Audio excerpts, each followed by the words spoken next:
बिस्मिल्लाहिर्रहमानिर्रहीम। अस्सलाम वालेकुम। पाक राइजिंग न्यूज़ के साथ मैं हूं सना हुसैन। चलते हैं खबरों को जाने। पेट्रोल पर फी लीटर लेवी 40 रुपये 49 पैसे कम कर दी गई है। ज़राए पेट्रोलियम डिवीज़न ज़राए के मुताबिक पेट्रोल पर लेवी 106 रुपये 74 से कम करके 66 रुपये 25 पैसे फी लीटर मुकर्रर कर दी गई है। ज़राए पेट्रोलियम डिवीज़न के मुताबिक डीजल पर लेवी 19 रुपये 71 पैसे फी लीटर बढ़ा दी गई है। डीजल पर लेवी 53 रुपये 26 पैसे से बढ़ाकर 72 रुपये 97 पैसे फी लीटर मुकर्रर हो गई है। ज़राए का कहना है कि पेट्रोल और डीजल दोनों पर लेवी औसतन 80 रुपये से कम पर आ गई है। पेट्रोल और डीजल पर मजमूई लेवी 139 रुपये 22 पैसे फी लीटर है। ज़राए के मुताबिक रवा माली साल लेवी का अहदाफ पूरा होने पर मजमूई तौर पर लेवी में कमी की गई। वाज़ेह है कि पेट्रोल की कीमत में 74 रुपये और डीजल की कीमत में 67 रुपये कमी की गई है। इसराइल ईरान अमन मुआहदे की सबूतात कर सकता है। अमरीकी इंटेलिजेंस का इंतबाह। अमरीकी अखबार वाशिंगटन पोस्ट की रिपोर्ट के मुताबिक अमरीकी इंटेलिजेंस जायज़ों में खदशा जाहिर किया गया है। इसराइल वज़ीर आज़म बेंजामिन नेतन्याहू ऐसे इक़दाम कर सकते हैं जो ईरान के साथ देरपा अमन मुआहदे के लिए अमरीकी कोशिशों को नुकसान पहुँचा सकते हैं। हुकाम के मुताबिक इसराइली क़यादत को लबनान में जारी कशीदगी और जंगी सूरत हाल के हवाले से अंदरूनी सियासी दबाव का सामना है, जिसके बायस ऐसे फैसले किए जा सकते हैं जो अमन अमल को मुतासर करे। इंटेलिजेंस रिपोर्ट्स जिनमें रवां हफ्ते गर्दिश करने वाली एक रिपोर्ट भी शामिल है के मुताबिक इसराइल हिज़्बुल्लाह के खिलाफ लबनान में फौजी कार्रवाइयाँ जारी रखने का इरादा रखता है। अमरीकी हुकाम का कहना है कि ये इक़दाम ईरान के साथ मुमकिन मुआहदे के एक अहम नुक्ते यानी तमाम महाजों पर जंगबंदी के मुनाफी हो सकता है। एक अमरीकी अहदेदार के मुताबिक नई इंटेलिजेंस रिपोर्ट में कहा गया है कि रवां साल मुतवक्के कौमी इंतखाबात के तनाज़ुर में नेतन्याहू की सियासी बका इस तासीर से जुड़ी हुई है वो लबनान से फौजों की वापसी के बजाय हिज़्बुल्लाह के खिलाफ कार्रवाइयों को मज़ीद तेज़ करेंगे। पेट्रोलियम मसनूआत के बाद पब्लिक ट्रांसपोर्ट के किराए में कमी। लाहौर से रावलपिंडी का किराया 3500 रुपये से कम करके 3080 कर दिया गया, जबकि लाहौर से पेशावर का किराया 4200 रुपये से कम करके 3700 रुपये कर दिया गया।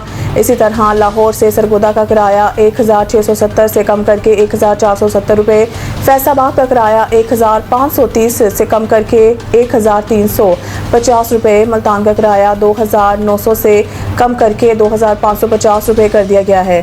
ट्रांसपोर्ट कंपनियों के मुताबिक बहावलपुर का किराया 3500 रुपये से कम करके 3080 रुपये, सवात का किराया 4330 रुपये से कम होकर 3810 रुपये और मरी का किराया 4140 रुपये से कम होकर 3650 रुपये कर दिया गया। लाहौर से कराची का किराया 9720 से कम करके 8560 कर दिया गया है। लाहौर से हैदराबाद का किराया 9490 से कम करके 8350 कर दिया गया है। मुसाफिरों का कहना है कि पेट्रोलियम मसनूआत की कीमतों में कमी के बाद किराए में कमी खुशाइन है। ये किराए अभी भी आम आदमी के पहुंच से दूर है, ताहम हुकूमत को चाहिए कि गरीब आदमी को मद्देनजर रखें।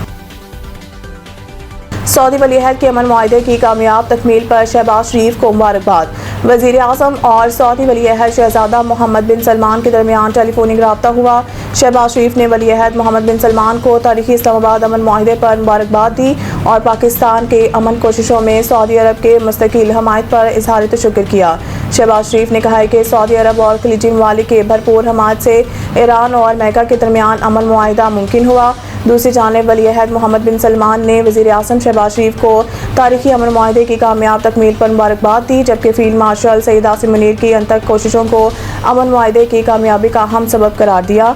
दोनों रहनुमाओं के ईरान और अमेरिका के दरमियान आइंदा मुज़ाकरात को कामयाब बनाने की अज़म का इजहार किया और मुज़ाकराती अमल को सबूताज़ करने की हर कोशिश के खिलाफ चौकस रहने पर जोर दिया।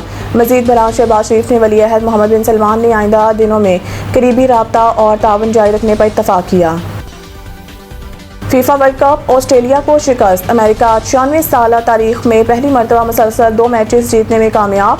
सेटल में खेले गए मैच में अमरीकी टीम का गेंद में कब्जा 63% रहा। उनके खिलाड़ियों ने वक्फे से ऑस्ट्रेलिया के गोल पर हमले किए। ऐसे ही एक हमले के नतीजा में उनको बढ़तरी 11वें मिनट में ही मिल गई, जब ऑस्ट्रेलियाई खिलाड़ी कैमरों पर जिसने गेंद अपने ही जाल में पहुंचा दी। इसी हाफ के आखिरी लम्हात में एलेक्स फ्रीमैन ने गोल करके टीम की बढ़तरी 2-0 कर दी। दूसरे हाफ में दोनों जानिब से हमले हुए जरूर, मगर कोई भी टीम गोल ना कर सकी। यू अमेरिका ने मैच 2-0 से जीता। फुटबॉल वर्ल्ड कप के 96 साल तारीख में ये पहला मौका है कि अमेरिका ने इवेंट के 2 मुसलसल मैचेस में फतह हासिल की। अमेरिकी टीम फीफा वर्ल्ड कप 2026 में मजमूई तौर पर 6 पॉइंट के साथ अपने ग्रुप में सरफहरिस्त हो गई और अगले मरहले में पहुंच गई। मज़ीद न्यूज़ अपडेट के लिए देखते रहें पाक राइजिंग न्यूज़।